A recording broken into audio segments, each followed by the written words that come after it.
dear students. So as you can see on the board, the topic for today is chemical reactions, and basically today I will be discussing about the types of chemical reactions. Already students, you know that what is a chemical reaction, right?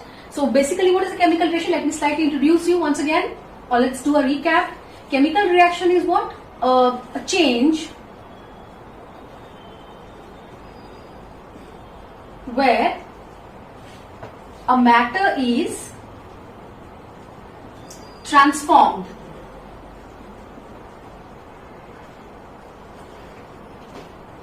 into one or more new substances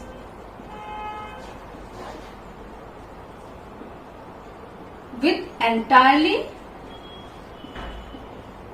different properties, right? So these things I think you are already you are all clear. So that means when a substance undergoes transformation into a new kind of substance, when a substance undergoes transformation in a way that its physical and chemical properties changes, okay, that is called as what? Chemical reaction. So you know, you have also learned in your lower class about the physical change and the chemical change, right? So that means when a matter is transformed into an entirely new substance with different physical and chemical properties, and you also know the various conditions. So how can you identify whether a reaction is whether a chemical reaction has taken place or not? That things also you are knowing, okay? Like just let's take a quick revision of that also. Like when there is an effervescence, okay? That means what? When there is evolution of gas, we can conclude these are what? The characteristics, okay? These are what? The characteristics of chemical changes. Characteristics, okay? Briefly I am going to, because my topic is types of chemical reactions. So when you see a gas is evolved or there is effervescence, so invisible gases can be seen in the form of bubbles in the solution, right? Or when there is a change in color, when there is a change in state or change of state, when there is change in energy, when there is formation of precipitate, all these things also we'll be discussing. Formation of precipitate, or sometimes there is evolution of smell, okay?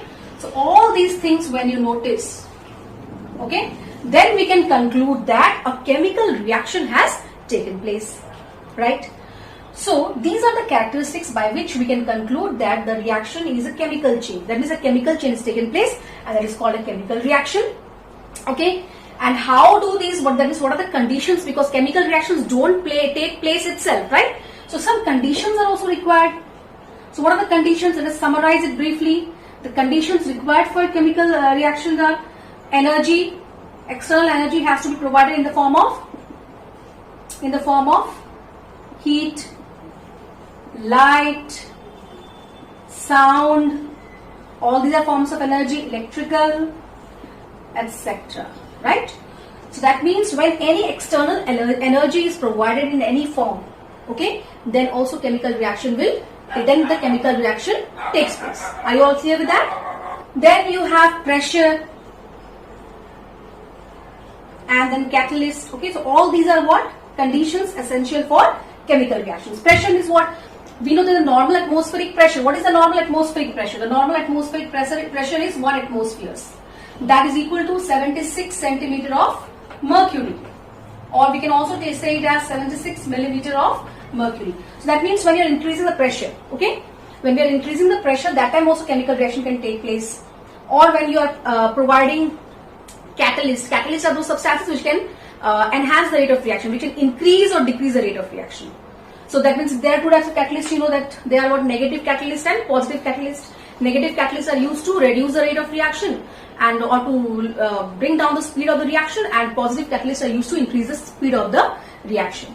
So like that we have various conditions, and besides that also we have when we are bringing two substances in close contact, chemical reactions takes place.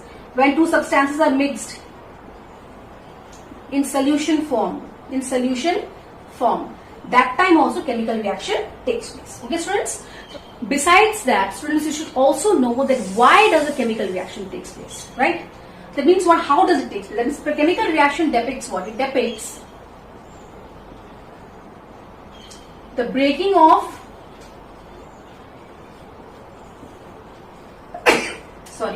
breaking of older bonds, and secondly it is the formation of new bonds. Formation of new bonds. So about bonds you're not quite very clear, okay, but I think I have explained to you in the language of chemistry video somewhat about the covalent bond and the electrovalent bond. Besides that also you're having coordinate bond that you'll be studying in 9th and 10th class in detail, right?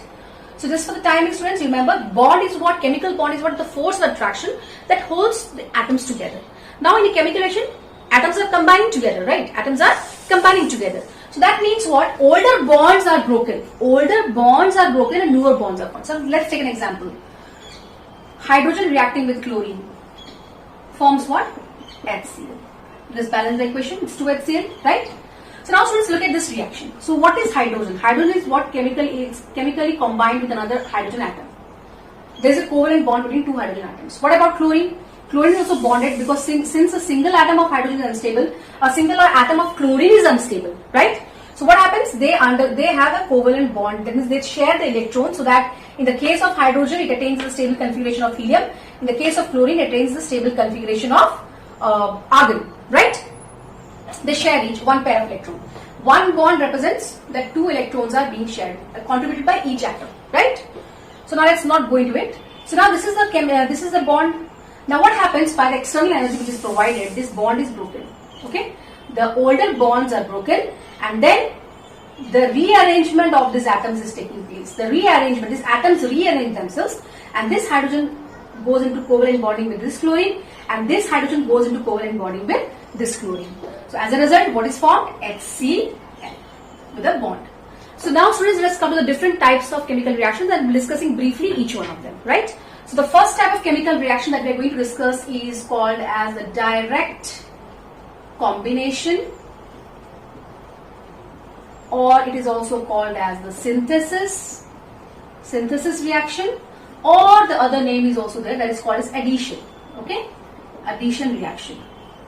The first category of chemical reaction is this, and the basic format is, suppose there is a reactant A reacting with another reactant B, and they add up to form AB. So simply an addition is taking place here. A combines with E. Directly A combines with B, forming a new product AB, right? And here are two things you should understand, students. There can be any number of reactants, right? There can be any number of reactants. There is only one product. That means for a direct combination reaction, the condition is what? The number of reactants can be 2, 3, okay, or more than that also sometimes, but the product formed is a single product. Okay, only one single product will you obtain. That is called as a direct combination reaction, synthesis reaction, or addition reaction. Okay, so we are going to study this under various heads, like suppose the different categories under which you are going to study this direct combination. Many examples are given in your book, students. I will be just discussing one example each. So now the first type, the first category is element combining with an element to form a compound. So I think you all are clear with what is an element and what is a compound. Your idea must be clear with that. Element is composed of atoms of only one kind. Compounds are composed of atoms of more than composed of two or more kinds of atoms. But then the product is single here. Reactants can be as many, right?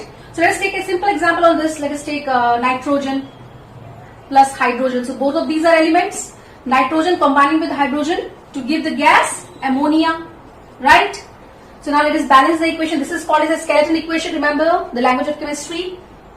This is your skeleton equation. Okay, when the equation is unbalanced. So here I have two atoms of nitrogen. Here I have one atom. So let me balance it. Two nitrogen. Now how many hydrogen I have? 6. So let me balance it. Now this is a complete balanced equation. And you also know that why we balance equations? In order to follow the law of conservation of mass. In order to follow the law of conservation of mass. So what is this? What information is conveyed by this reaction? That 1 mole of nitrogen or 1 molecule of nitrogen reacts with 3 moles of hydrogen or 3 molecules of hydrogen to give 2 moles of ammonia gas. And so the ammonia gas is released. So we represent this by upward arrow. So whenever you have any gas released at the end of the reaction, you should represent it by an upward arrow, right? Clear? So now we have here ammonia, nitrogen in the form of gas, hydrogen in the form of gas, right? So we can make the reaction more informative, and here also you can see you have the temperature also you can mention here 450 degrees Celsius to 500 degrees Celsius, right?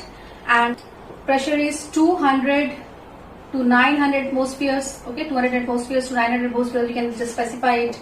And this is an exothermic reaction, so you can represent it by plus delta T, okay, which represents that heat is evolved. So in this manner we can make the reaction more informative, right? So this is an example of element combining with an element to give a single compound. Okay, let's come to the next category. Element combining with another compound to give a compound. This is another category, right? So here let's take the example of an element oxygen combining with a compound carbon monoxide giving carbon dioxide. Very simple example, students. So you can see oxygen is an element, is composed of only atoms of oxygen. Carbon monoxide is a compound composed of carbon and oxygen, giving rise to a new compound, that is a gas, CO2. Okay, so this is an example. Now is the reaction balanced? Let's check it out. No, it's not balanced, right? So what we can do here, we put here 2, so we can put here 2C, and we have 4 oxygen atoms. So now this is an element combining with a compound to give a single compound, right? Let's come to another example. Compound plus compound. Compound plus compound giving rise to, and one more thing, students, here also we can specify the catalyst in this first reaction. Catalyst is ferrum, and a promoter, there is also a word called promoter, which is used to enhance, which enhances, like catalyst and increases the rate of reaction, and the promoters, I mean the positive catalyst increases the rate of reaction, right? And this promoter, molybdenum, is used as a promoter. That means it is used to we can say enhance the property of the catalyst. Okay, enhance the property of the catalyst. So compound plus compound giving rise to a compound.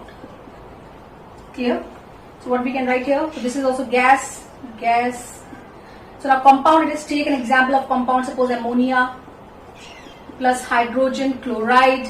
Okay, giving rise to ammonium chloride. So in this example, students, you can see this is a compound, this is a compound, and this is also a compound. So compound plus compound. Compound can also combine to give a single compound, a single product. So let's check out whether this equation is balanced. How many 4 atoms of hydrogen you are having? It's balanced already.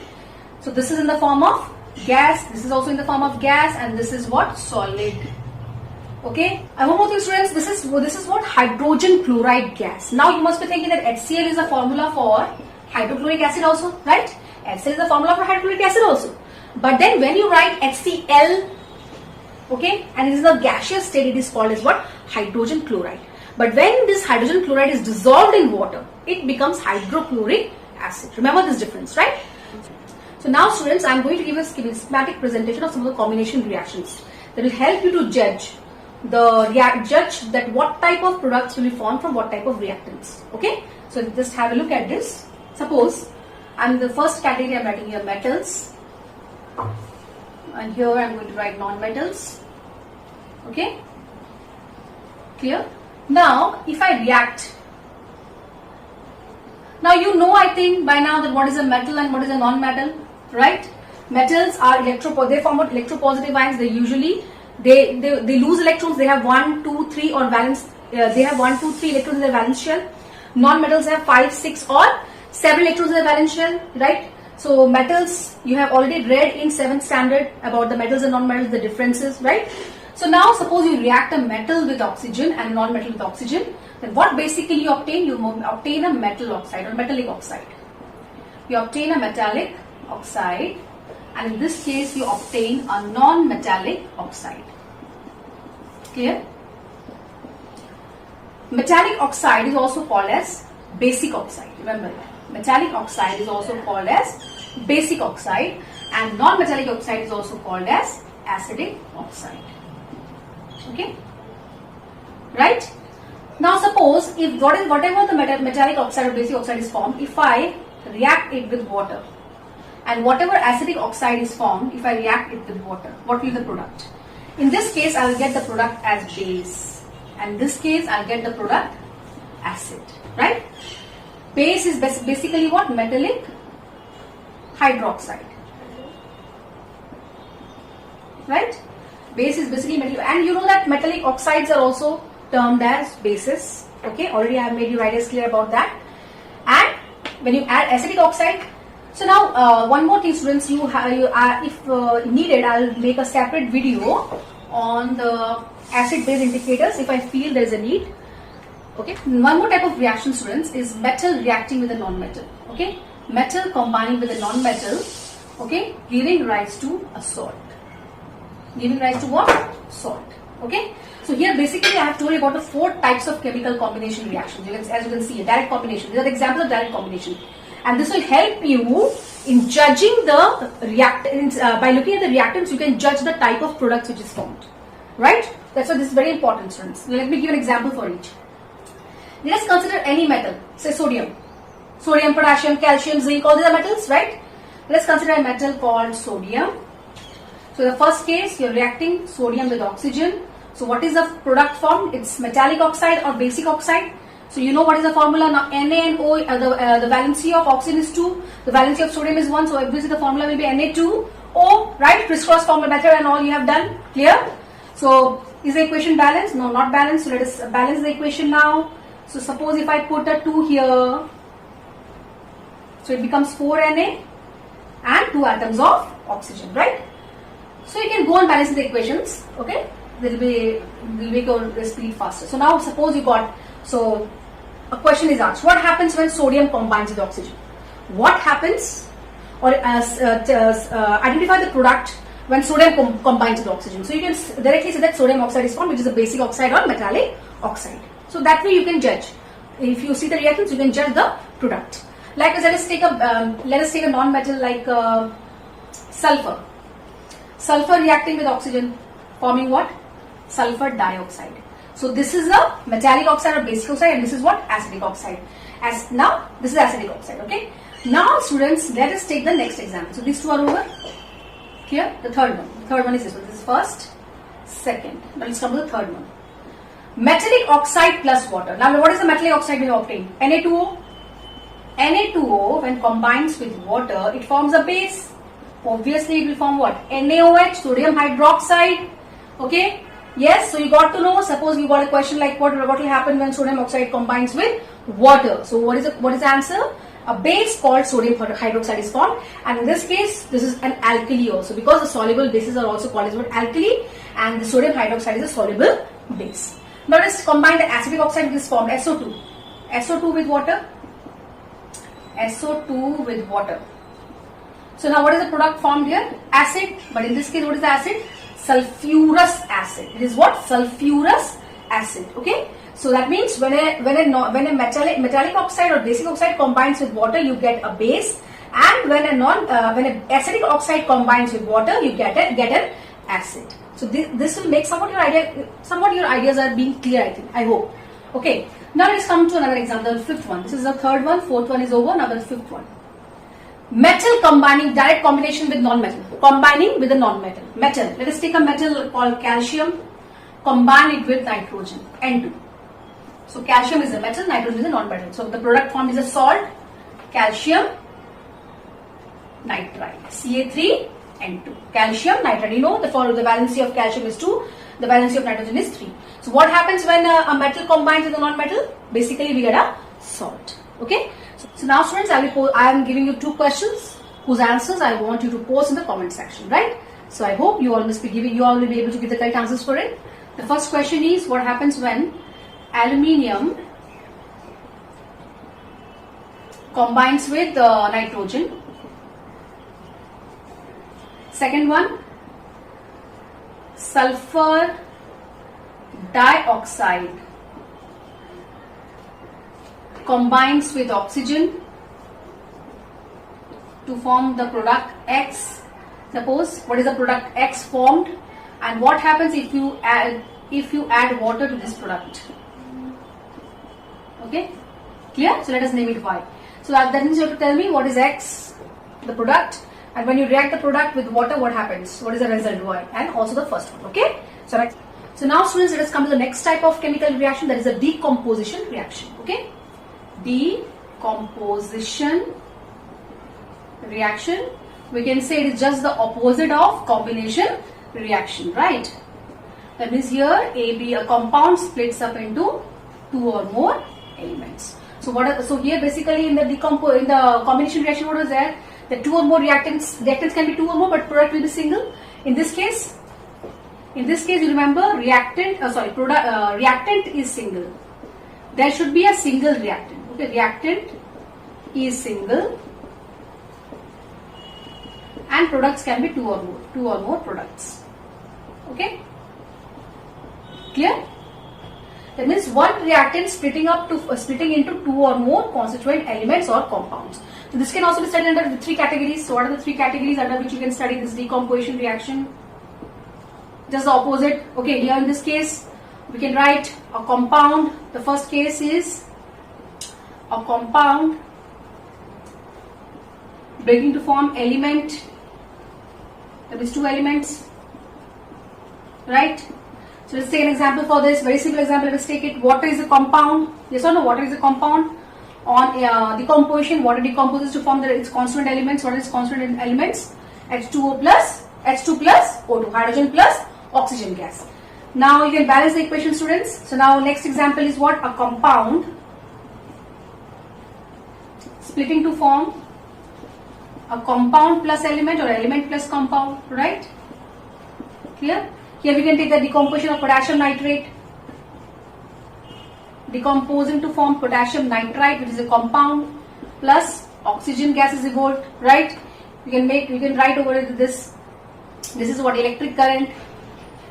The condition is electric current, and here on heating, when a reaction proceeds with a high temperature, that is called as, you are represented by this delta or triangle, right? Next is what? A compound giving rise to or decomposing to form two or more compounds. That means here two compounds I am writing. There are various conditions. Okay.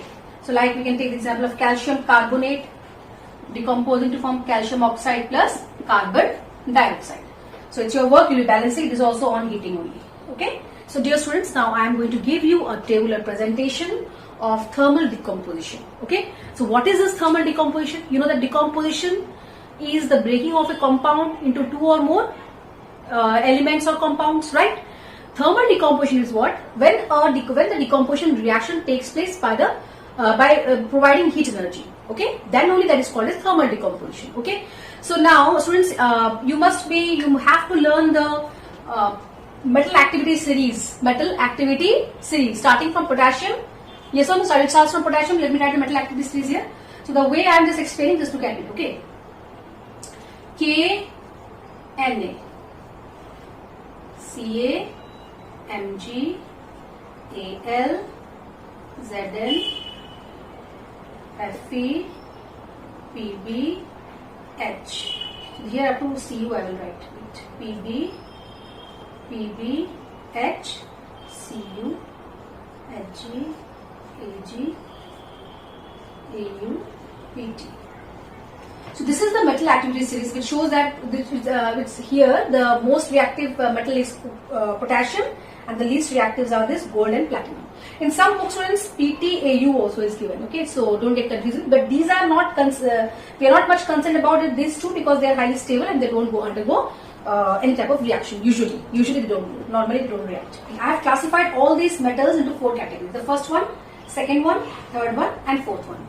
And here I am going to write about the oxide, and here hydroxide. Then you have let us take nitrates, carbonates, and here hydrogen or bicarbonates. Clear? Okay. So now we are going to discuss about thermal decomposition. So what about the oxides of potassium and sodium? Potassium and sodium oxides are potassium oxide and sodium oxide. So if you are asked what will happen if you heat potassium oxide, okay, then it is stable to heat. That means these two elements are stable to heat. The oxide of this particular metals will not show any thermal decomposition. That means they won't decompose on heating. So remember it. If it is asked to you what happens When potassium oxide decomposes, your answer should be it doesn't decompose on heating, right? So that makes your idea clear about the reaction and the product. Yes or no? Reactant and the product. And about these also, from calcium up to copper also, they don't decompose. Remember it, they don't decompose on heating. Clear? Suppose you are asked Al2O3. What happens when it is heated? So it is stable to heat. It is stable to what? Heat. They are stable to heat because they have high affinity or they have a great love for oxygen. So they don't want to lose their oxygen. Okay, their oxides now, they don't want to lose their oxygen, so they won't decompose. Okay, now about this, let us see. So suppose let us take mercuric oxide. So mercury oxide will decompose to form mercury plus oxygen. So here you will get what? Metal plus oxygen, and these, they don't undergo decomposition. Clear? Remember these things. Okay? They don't undergo decomposition. Or what about the gold and platinum? So about them we are not going to discuss here, right? Now next students, let us come to the potassium hydroxide and sodium. Suppose your hydroxides of these metals. Okay? So here except hydrogen, everything is a metal, right? In the metal activity series. So hydroxide, what about potassium hydroxide or sodium hydroxide? What happens when you heat? What is the product formed? Again, it is stable to heat. No reaction. Clear? Remember it.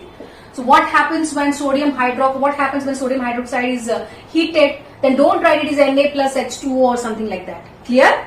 Because it won't decompose. Now what about this calcium, starting from calcium up to copper? So what are the product? Let's write it down. Suppose you take calcium hydroxide. So on heating you get calcium oxide plus water. Okay? So here these, starting from calcium up to copper, any metal you take, it will decompose to form, that means metal hydroxide on heating will decompose to form metal oxide plus water. Remember it. Metal oxide plus water. And now what about this silver and silver and mercury? Suppose let's take the hydroxide of silver. Actually, basically students, we can say that the hydroxides of these metals are usually not formed.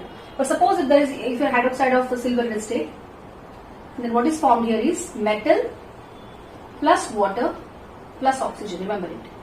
That means here in this case oxide of the metal is formed, but in this third category always a metal along with the oxygen gas and water. Right? Now let's come to the third category, nitrates. Okay, so what about potassium nitrate and sodium nitrate? Okay, so here metal nitrate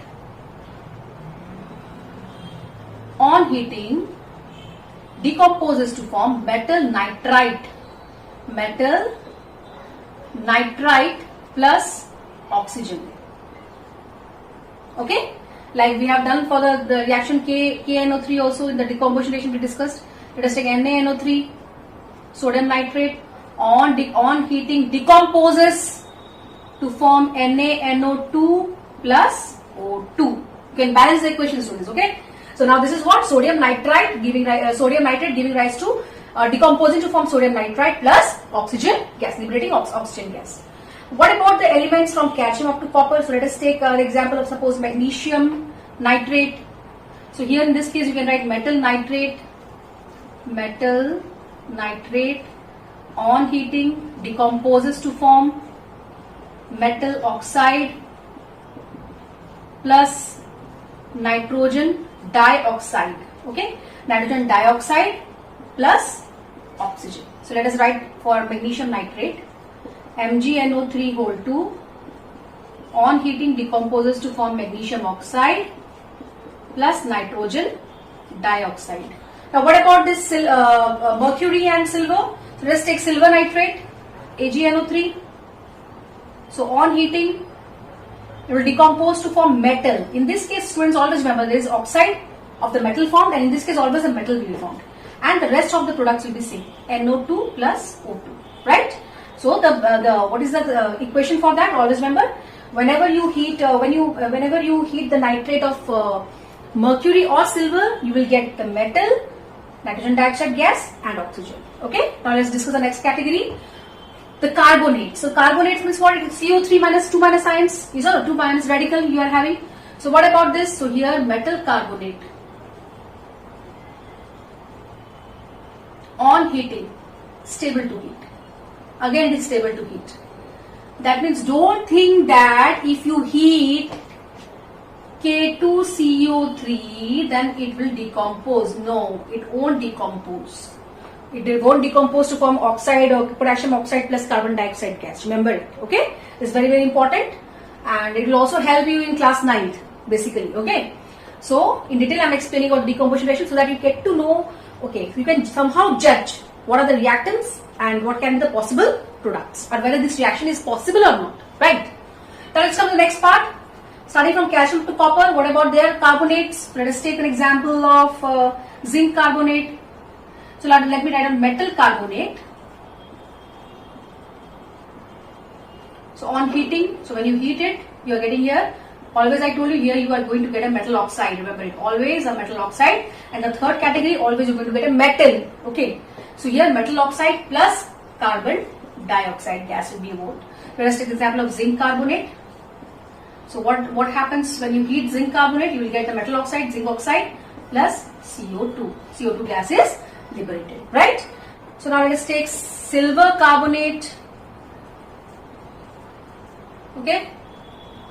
So on decomposition, it will decompose from metal always plus carbon dioxide gas plus oxygen gas. So what happens when silver carbonate or mercury carbonate is heated? They will decompose to the respective metal and evolve two gases which are carbon dioxide and oxygen gas. So now the last one, students, remember it. The last one, simply write down one thing, that the metal bicarbonates. Bicarbonates means what is that? CO3 minus, right? So metal bicarbonates on heating will decompose to form metal carbonate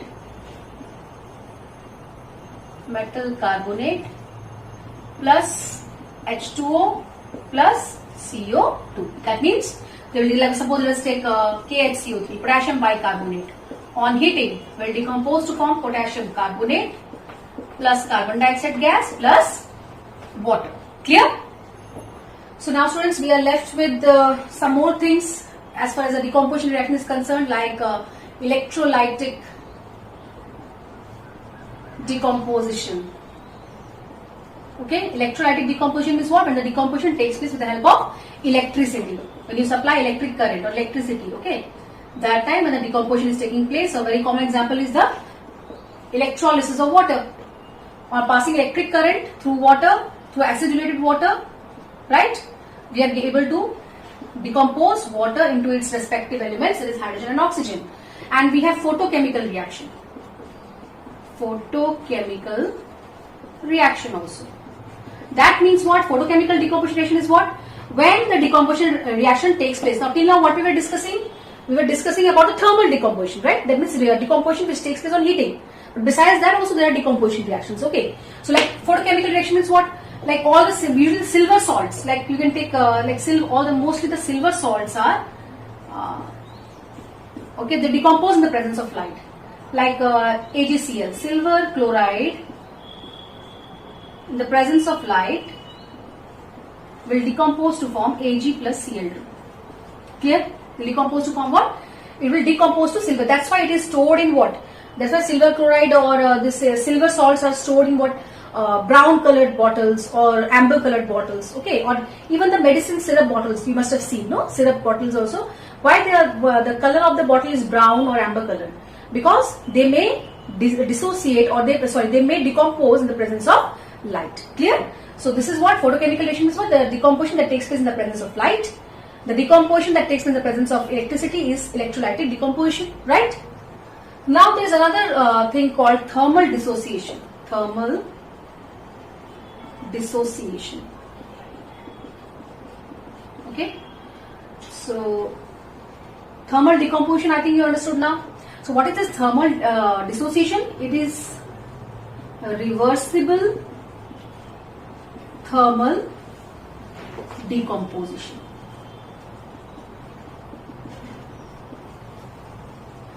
Specifically the thermal decomposition reactions which are reversible, they are termed as thermal dissociation. Like for example, let us take ammonium chloride, the decomposition of ammonium chloride. Okay, obviously it decomposes, so now I write like this, reversible reactions. Okay, There's a forward arrow and there's a backward arrow. Okay, that means the reaction can proceed in both the direction. Okay, so you have here ammonia plus hydrogen chloride, right, students? So you can see the forward arrow, that means the arrow pointing towards that, the upper arrow, the forward reaction is what? It represents decomposition, clear? And the backward arrow or backward reaction shows the combination. It shows what? Combination. So this type of reactions which are thermal means on heating only it will happen.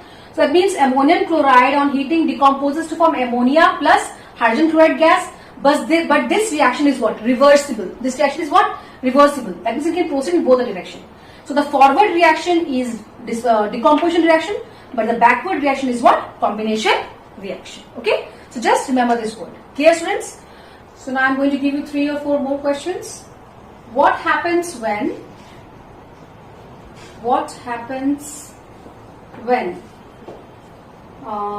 magnesium oxide is heated? Second one, calcium bicarbonate is heated. Clear? All on heating only, right? And let's take zinc nitrate is heated. Okay, students? So I hope most of you will be posting your answers in the comment section. Okay? If you are clear with the topic. And so students, with this we are ending up with the decomposition and the combination reaction. In the next video I will be discussing about the double displacement and the displacement reactions. Okay? So to the next class, go through the video properly, study well and take care.